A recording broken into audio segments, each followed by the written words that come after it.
Hello, everybody. Welcome to the review of Chapter 3 from our promo text covering evolution of promoting brands. This is actually a fairly important chapter, not just because of the content it covers, explains some of the backstory of advertising, promo, marketing industry, but also because it's directly tied to your first or one of your first understanding advertising assignments, where we talk about the eras of advertising. So we'll go through that today. And actually, as we do, I have an example in Canvas of that assignment. We're going to be pulling pictures of that as well to kind of talk about as we go through this to hopefully tie everything together for you. So first off, what we're going to be doing, talking about some of the changes during advertising through these eras, relationships between marketers and retailers. Definitely evolved over the I guess 100+ years that we're going to be covering today. Talk about those eras in particular, name them for you, and talk about some of the features and of what happened in the advertising during those eras. How did consumer empowerment and branding evolve during that time, and what forces kind of continually to change advertising even looking forward. So that's what we're going to cover today. What the book really talks about, though, is this foundation. And it's kind of important to know because it helps really explain why there was a change.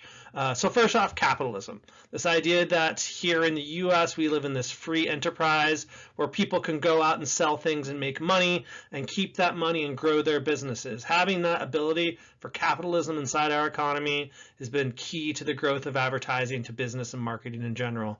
Second, Industrial Revolution. We'll talk more about that briefly about this. This isn't a history class on that, but what does that mean? Why is the transition from farm life to kind of more city life, and what did that mean to this world of advertising? Branding has been super important. Name brands, how they've driven advertising and marketing, and how mass media has had an impact. How being able to reach out into people's homes has had an impact to help grow. So the book is saying that these four things kind of build the foundation of advertising that kind of the rest of today is going to be built off of. So capitalism. Let's talk a little bit more about that. I kind of already briefly mentioned it. This idea that people, when you in a capitalistic society, you can grow your business, you can start new businesses, and you're in a free market. So you can grow, keep that money, and decide what you want to do with it. You have the ability to take the risk and get big rewards. So through that, motivates people, says, hey, I can make millions of dollars by doing this, by starting this business, by trying to share this idea, by trying to sell this item or this product or this service. So if I think I can do it, let me give it a try and see what I can make of my time. But that hasn't always been the case. That's especially before about I think the Industrial Revolution technically started about 1760. When we start talking about things like that, we're usually talking right around the 1800 mark through the early 1800s. It's this idea that there was a transition, that before that time, people were much more self-sufficient. You had your land, you grew your crops for what you needed on your land, you maybe traded within your local communities. If there was something you needed a new, whatever it may be, a new bowl, maybe you carved it out of wood. Maybe you went to the local shop and got what you needed, and you maybe traded what you had for what they had. So much more kind of small town, small town feel before the Industrial Revolution. But after that, we start getting much farther amounts of trade. That people start realizing the things that are out in our economy that they can get, and they want that. So they start doing what they need to do to get that. Things like mass production came along during this time that lowered the cost on a lot of items, but it also created a lot of these factory jobs, which pulled people out of their farmlands to more city settings where those factories were located. And that's why we have, you look at cities like Pittsburgh, which are kind of founded on these Industrial Revolutions times, where still, the Pittsburgh Steelers, they're called the Steelers because that's where the steel plants were. So all came during this Industrial Revolution time. Two other kind of quick things to know before we jump into the little bit about the eras. It's talking about branding. So the idea that a name brand is valuable makes a lot of sense. I mean, we think about, you have two choices in front of you for something to drink. You have a Coca-Cola can right there. We all know what Coke tastes like. And you have some generic knockoff right there. So which are you going to choose? Most people, if you put the two things in front of them, all things being equal, they're going to pick up the Coke. They know what it is. They know it's this name brand, has nostalgic feelings maybe for you. But that applies everywhere, across the board. That's the idea of a name brand. Why do I wear Nike clothes? Why do I wear Brooks running shoes? Why do I drive a Subaru, right? Think about all the things that are in your life that play to the brand, that who you are. And as individuals, we support those brands and we purchase those brands again. And being a retailer, if you're able to carry the brands that people are buying, well, that's where you need to be, right? So just the sheer fact of trying to get those brands sometimes, being a retailer that could carry Nike shoes instead of some other generic knockoff brand was a big thing. In the recent years, especially with talk like Walmart has kind of taken, the flip that switch a little bit. That's saying, okay, we're the retailer, we're front and facing the customer. People come to us. They're coming to us to get cheap prices, not necessarily coming to us to buy your brand. Amazon has even taken this the next step. So you no longer even have to go to that retail. That stuff comes to you through the Amazon marketplace, right? So this idea of branding and a brand has been changing, mostly due to, a lot of different factors, but one of the big factors is mass media, right? It's technology, it's what's driving our economy today. Social media, how is that impacting things? People don't read newspapers anymore, but they get their news still maybe from those newspaper agencies, the online version of them.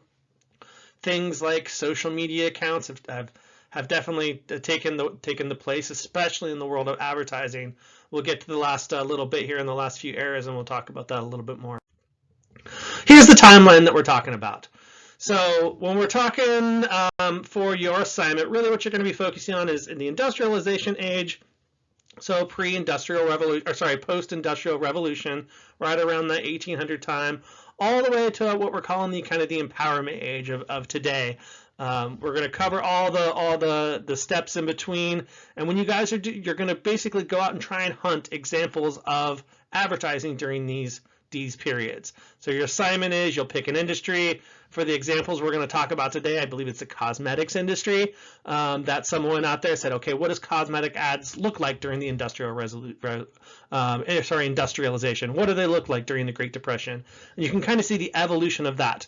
You can pick whatever industry you want and kind of do that, kind of jump back as best as you possibly can. So pre-industrial revolution.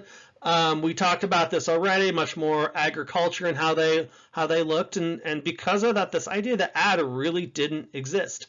What was in the newspaper was kind of pure news.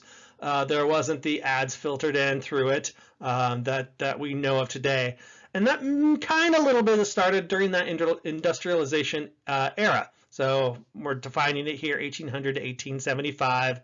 That circulation of newspaper was getting out there. As they did that, people realized it was a great medium to reach people, so they started putting little ads in there, paying the paper to put ads inside of that newspaper because people were looking at it, right? That's where they were, so that's where they wanted to put their ads to try and get people to understand what they are. Fast forward, by the time we get to P.T. Barnum, for all that that may know P.T. Barnum, one of the originators of the Barnum and Bailey Circus, known for being kind of very bombastic in how he acted, has a kind of a phrase that there's a famous phrase that there's a sucker born every minute.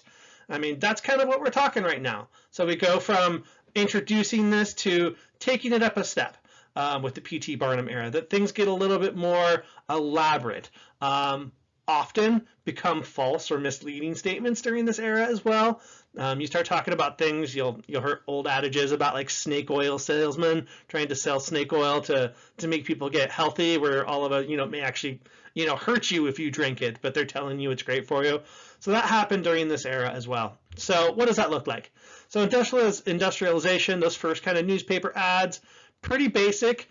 In the beginning, they didn't have pictures like this, but here's one with a picture, has a product, a price, all the information that you might think of there, but pretty basic in what it's delivering, right? Step forward, how to be beautiful, right? P.T. Barnum here, era. It definitely steps things up. Look at the artistic difference between this and the previous, right? It's a little bit more kind of highbrow. The font is different. So they started really playing it up, going from introduce to taking the next step on stylizing it, trying to catch people's eye during this time. Here's another little example, P.T. Barnum, right? So this is, an ad basically saying anyone can raise ducks and you can make a profit with ducks. Well, I guess, right? This is what they're trying to sell you. It's kind of an odd idea, throwing it out there. Just think if, you had a paper and you were flipping through and you saw this, would it make you stop, right? So, right there. First thing it says, too, I don't know if you guys are catching this, ducks have no lice or any vermin, hawks will not even touch them, right? So we're dealing in a different world than maybe we do today. You have to think about that as well. So, okay, after that, so we get past that P.T. Barnum. Now we're in the early 1900s. World War I is happening, and afterwards, it's advertising kind of really found its own. That it started becoming more of a defined industry. There were more agencies out there trying to do it, more companies out there trying to do it, and a lot of that has to do with what happens during the war. There was actually a big economic kind of boom for the nation, that these factories were building things, that there was more productivity happening that in our workplaces, or sorry, in our nation. So things were ticking up, right? So lifestyles were changing too. The idea of kind of male versus female roles were being addressed during this time, and what goes where with as far as advertising and placement. But you'll kind of find as we go through this is with every kind of up, there's a little bit of a down. So 20s, things were going good after World War I. But by the time we hit late 20s, kind of through the 30s, we start talking about Great Depression, and that this was definitely, and if you look back through history, a dark time in American business, American politics. So you look at some of the ads during this time, it reflects the kind of the angst that the nation is having. That we went from things are looking good after the 20s to now everyone doesn't have the same sort of optimism that maybe they had before. During this time too is when it kind of became formal, that the government at least started enacting things about deceptive practices in advertising, that you couldn't lie to people.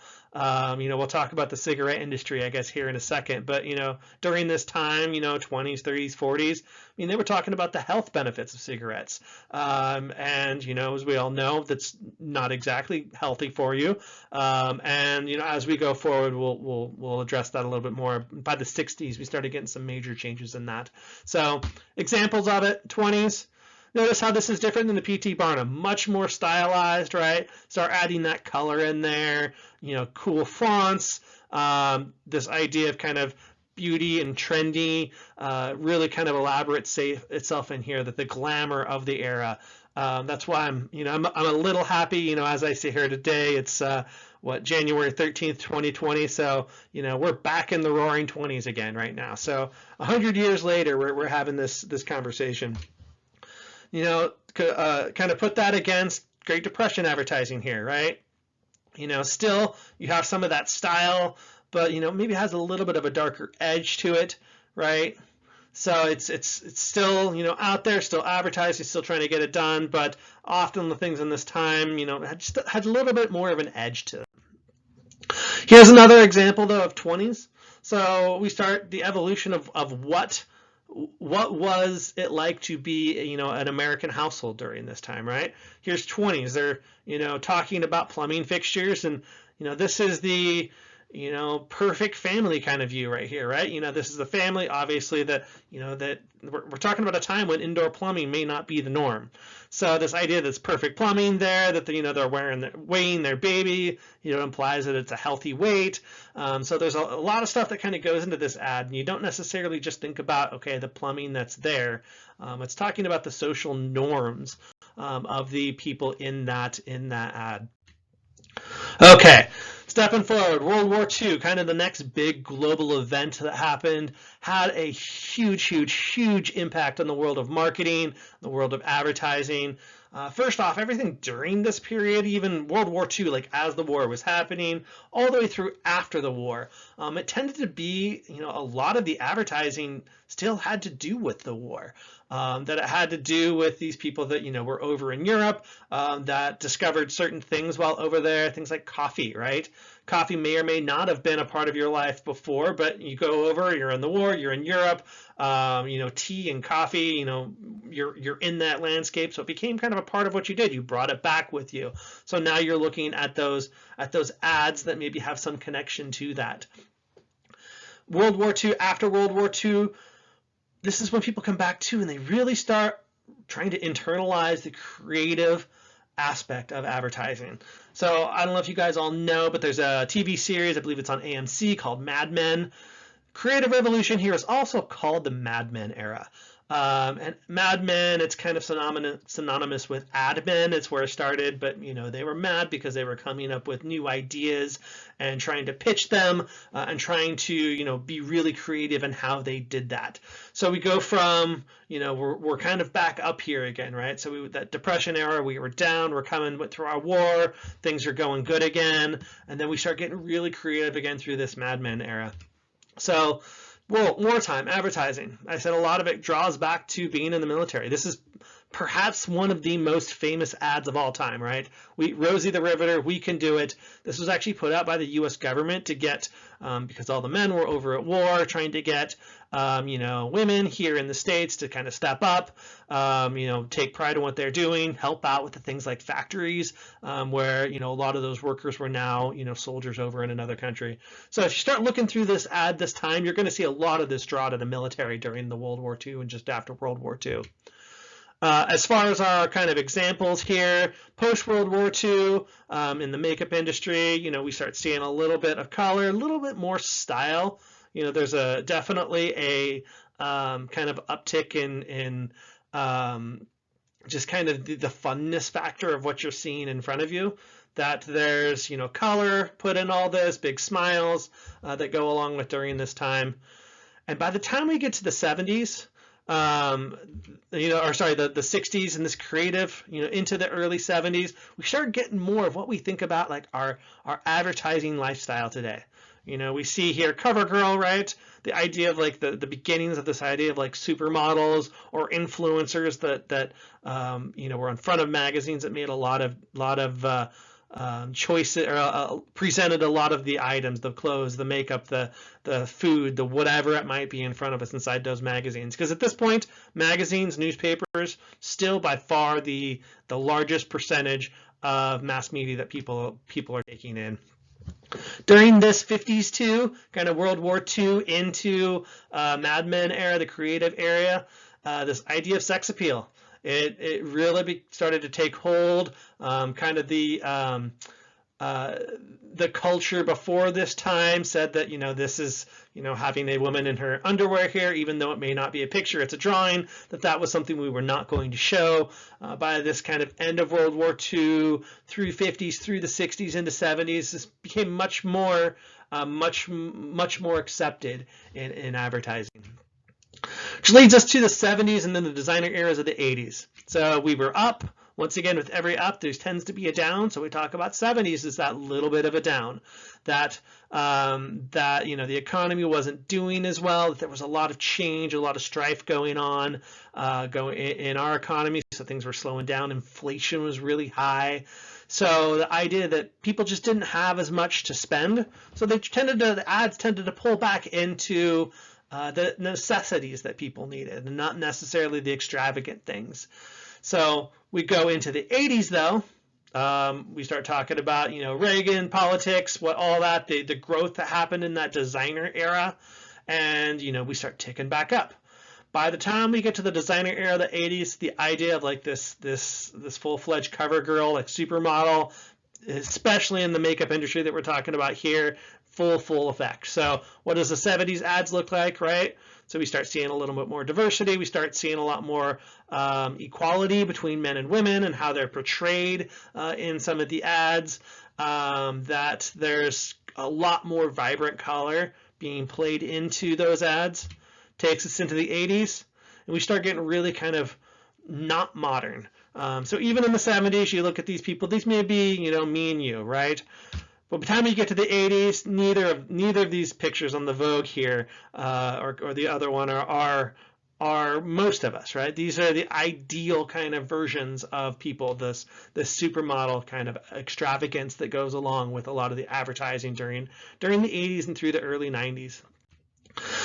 One thing that happened too during this is this idea that, you know, societal norms are changing. We talk about kind of gay consumers. We talk about whatever it may be, whatever minority we're kind of addressing, that during these periods it was becoming much more open, that advertisers are looking at how they're going to present their products to you know, the people that buy them, and, you know, people of every, you know, size and shape and color are buying products. So when they're talking in the book here that, you know, gay consumers, that in '94 IKEA did an ad of two guys, I believe it was, that were you know, shopping for a table together.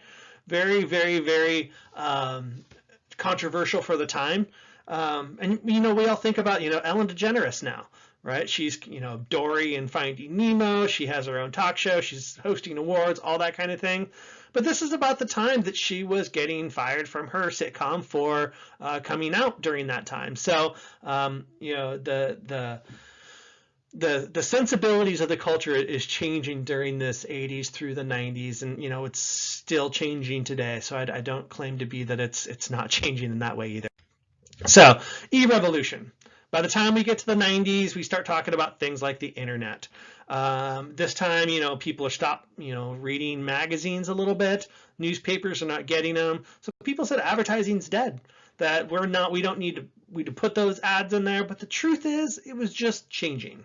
It was going from what was a print media, or, you know, maybe radio, through television, which I really didn't address. But, you know, by starting about the 60s, television as a mass media form had a huge impact on the cultural norms and on advertising.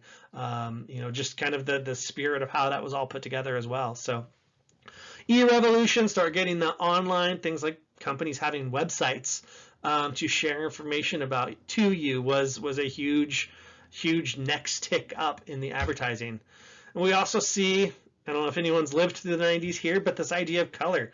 90s are highlighted with these blues and yellows that you see on the left here. I believe that's what Tyra Banks, like, that's super common of ads that you would see in this. Very bright, you know, very vibrant, out in front of you, trying to get some sort of, you know, get your eye to connect with the images that you see in front of you. Here's how the book kind of describes this. You know, traditional to online. Traditional, place a magazine ad that they're telling you this is how many it's going out. That you measure sales because you assume that people are seeing that ad. But one of the beauties and nice things about online and digital advertising is that we know. So we place an ad on a website. Well, we can count the number of clicks that were clicked on that. We can track those purchases all the way through. So we actually get a much with online advertising, and why it's definitely not dead is because we can track it. We understand what our ROI, which stands for return on our investment, is with some of this online advertising. Finally here, consumer empowerment. So this is kind of where we live today, Web 2.0. It's this idea that the web does not just stop at the internet, that we have some sort of interaction with it as well. We start getting into social media. Companies are now having relationships and conversations through social media posts, through influencer marketing, right, with the people that are buying their goods. So advertising taken a huge step in recent years. You know, in the last 10 years, 15 years, this idea of online advertising has been revolutionary to the game, and it's just as different from you know, 30 years ago as 30 years ago was from 100 years ago. So what are we looking at now? Things like this, right? You know, much more the photography, the color, the Photoshop of it all put together.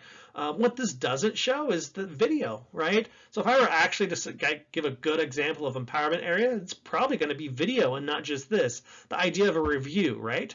So, you know, you're paying, instead of running a traditional print ad, maybe I'm paying an influencer to use, you know, in this case, maybe the makeup product, and share what they like and don't like about the product with, you know, millions of viewers that they might have as well. So So consumer empowerment definitely changed. How we're going to change, even more going forward is anyone's guess. Here's kind of a little thing too. I see this in here and I automatically think, we have the car here, the Mini. I don't know if you guys remember, but the Mini didn't exist in the U.S. Until, what was it, about the mid-90s, and there was a movie came out called The Italian Job, where they had Minis doing escape routes through like an underground sewer system because they were a small car and they'd fit through it, and they were doing tricks like this and riding on two wheels on their side. So that product placement, the advertising that Mini did, had a huge impact of bringing that car to the States, where it's a somewhat mainstream car now in today's market. So why does history matter? Why does it, as we look at this idea of marketing, of advertising, and how it all, integrates together, it's this idea that advertising is going to evolve. It's going to keep changing. It's going to keep getting better. Some things may get worse with the economies that get worse.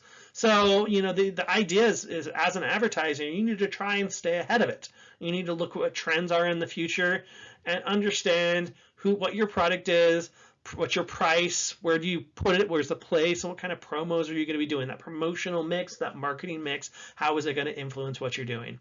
So once again, this is chapter 3. As we walk through here, it gave you some examples that really tie back to that era of advertising assignment that you have due here in a couple weeks. So thank you very much.